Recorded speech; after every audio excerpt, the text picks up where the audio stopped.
বন্ধু, happy new year সবাইকে। নতুন বছরের শুভকামনা থাকলো সবাইকে। এবং নতুন বছর ভালো থাকবে সবাই, সবাইকে ভালোবাসবে।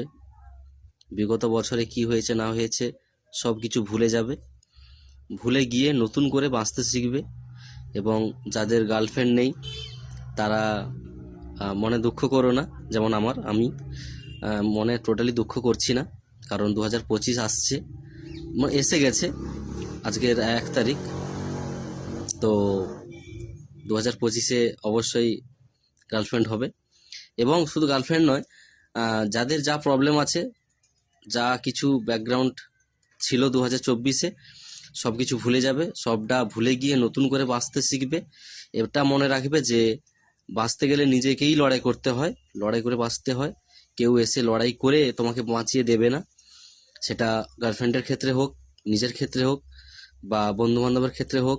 তবে এতটুকু কথা বলবো যে সবাই সবাইকে ভালোবেসে চলতে শিখবে।